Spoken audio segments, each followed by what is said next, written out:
You're talking about the wicked and their prosperity.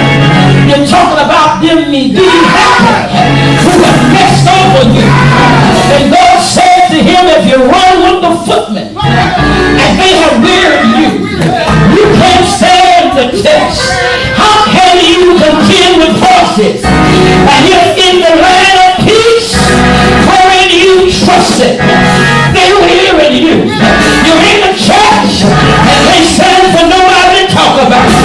You're blessed and still complaining. You got good ways and you're still looking for something else. Yes, Lord, I heal you and you won't tell me thank you. I'm the way for you and you're still ungrateful.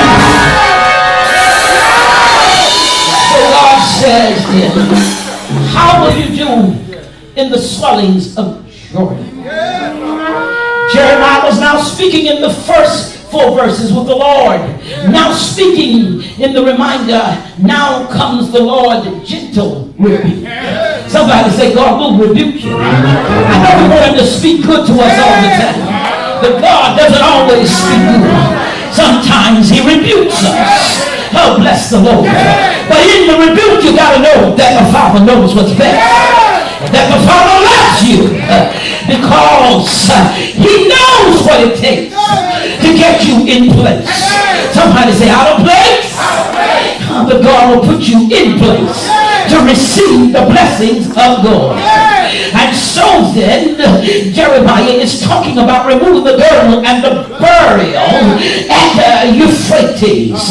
He said it has become marred and roughness or worthless, showing you a present spiritual condition. It is symbolic of the action that is going on today. It foretold the captivity of 70 years in Euphrates Valley. And the Bible said that the word of the Lord said, then the word of the Lord came unto me.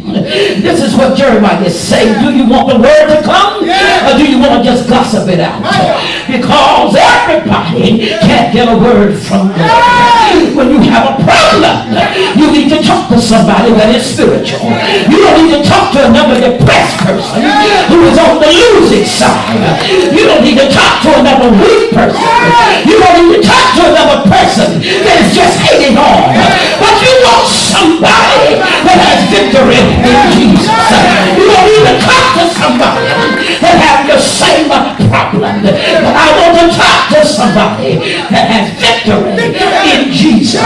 They are not victims, but they have victory. So the word of the Lord came and said, thus said the Lord, after this manner will I mar the pride of Judah. Look at your neighbor, say pride. It's a dangerous thing. Because before a fall, pride comes. It's one of the things that God hates. He said, I hate a proud look.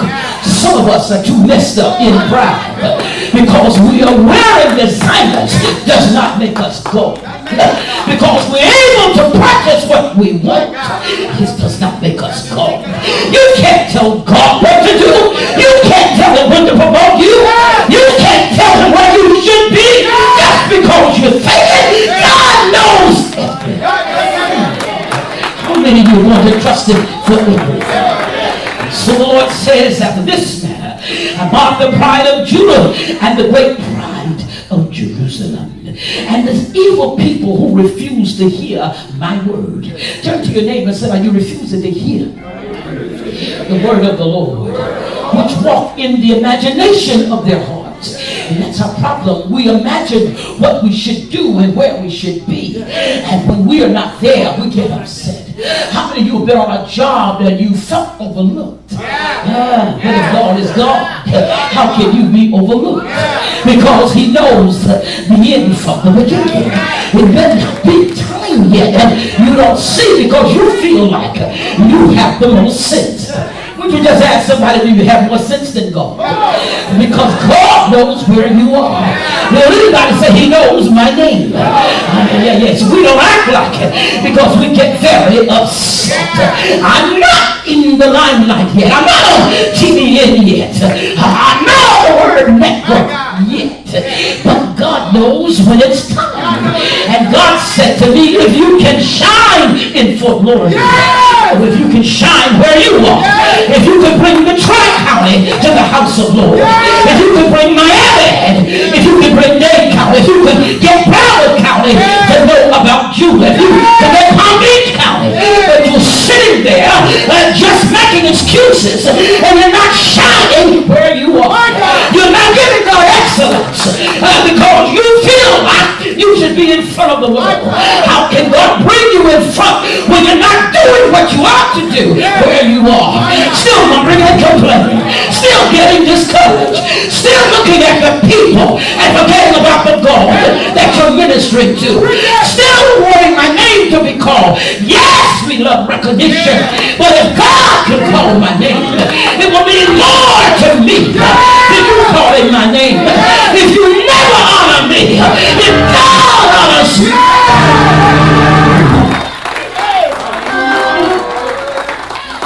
My question is still, has God failed?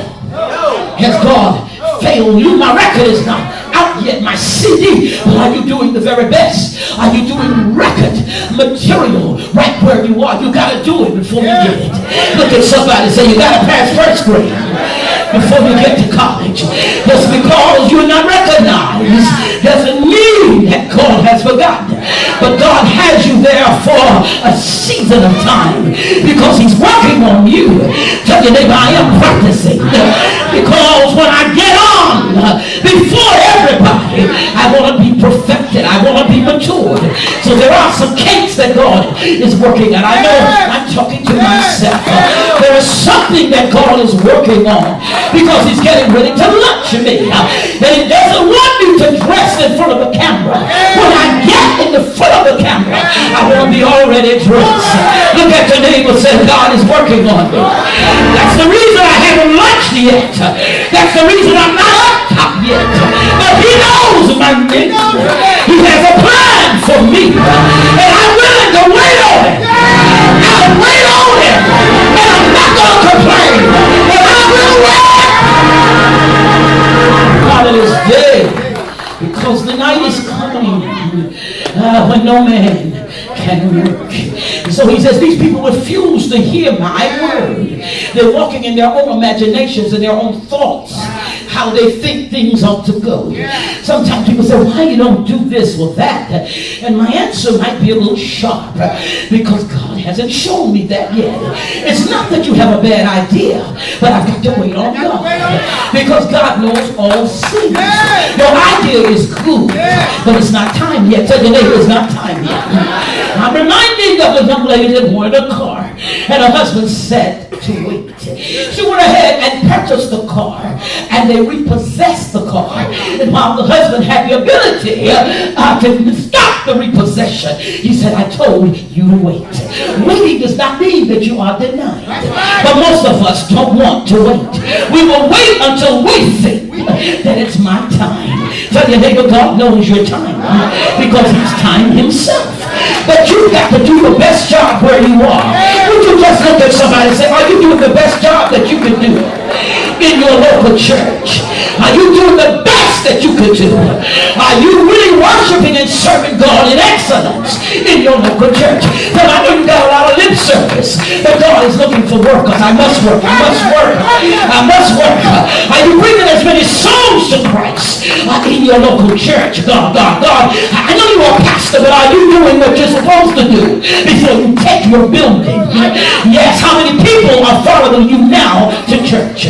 I know your sphere of influence may not be but 5, but would you bring those 5 and not complain? Would you cause them to come and still not complain? Because there is nobody that has a baby that doesn't get tired of changing the stinking diapers. There's nobody that has a baby that he doesn't puke up on. There's nobody that has a baby that he doesn't pee on sometimes. And so can you handle what you say you are?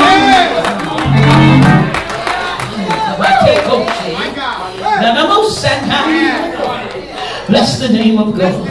And so their hearts and their walk were after other gods to serve them and to worship them shall even be at this girdle, which is good for nothing. Many times we're looking over at something that we can't even handle because we're not over there. It looks good.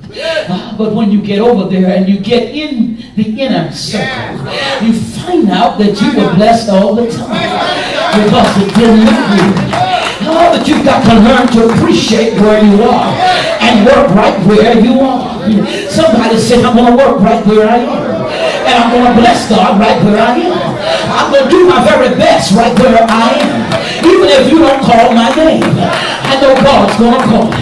Because he's the one that's going to reward us. Am I right about it? Is there anybody here you mature to the point where you know God is going to reward you? Somebody say, he's going to reward me. He's going to give every man according to what his work shall be. God knows what you are doing behind the scene. We will never get television if the people didn't work behind the scene. Look at somebody, say, I'm working.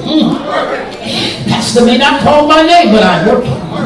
And God knows what I am doing. Oh, God, I am going to bring forth a production for God. And tell them it's for God. It's not for anyone else. It's for God. Somebody shout, it is for God. I'm not worried about anybody else.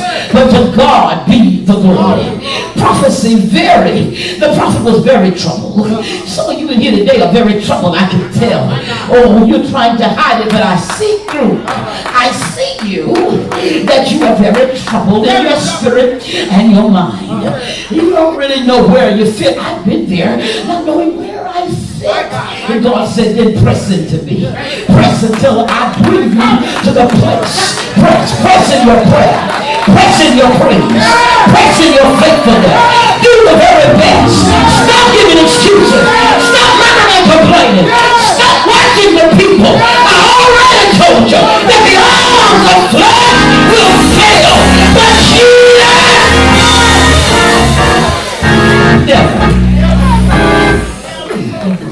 Jeremiah's trouble is happening to him. He is like us today. And he came to God and told him how he felt. Has anybody ever told God how he felt? And instead of God comforting him, he gives him a rebuke. Oh, bless the Lord. It's like the pastor sometimes. You tell the pastor something and the pastor doesn't go into a pity party. They say, you've been in church long enough to know better than that. That is only a distraction. Your title ought to make you know that it's only a distraction.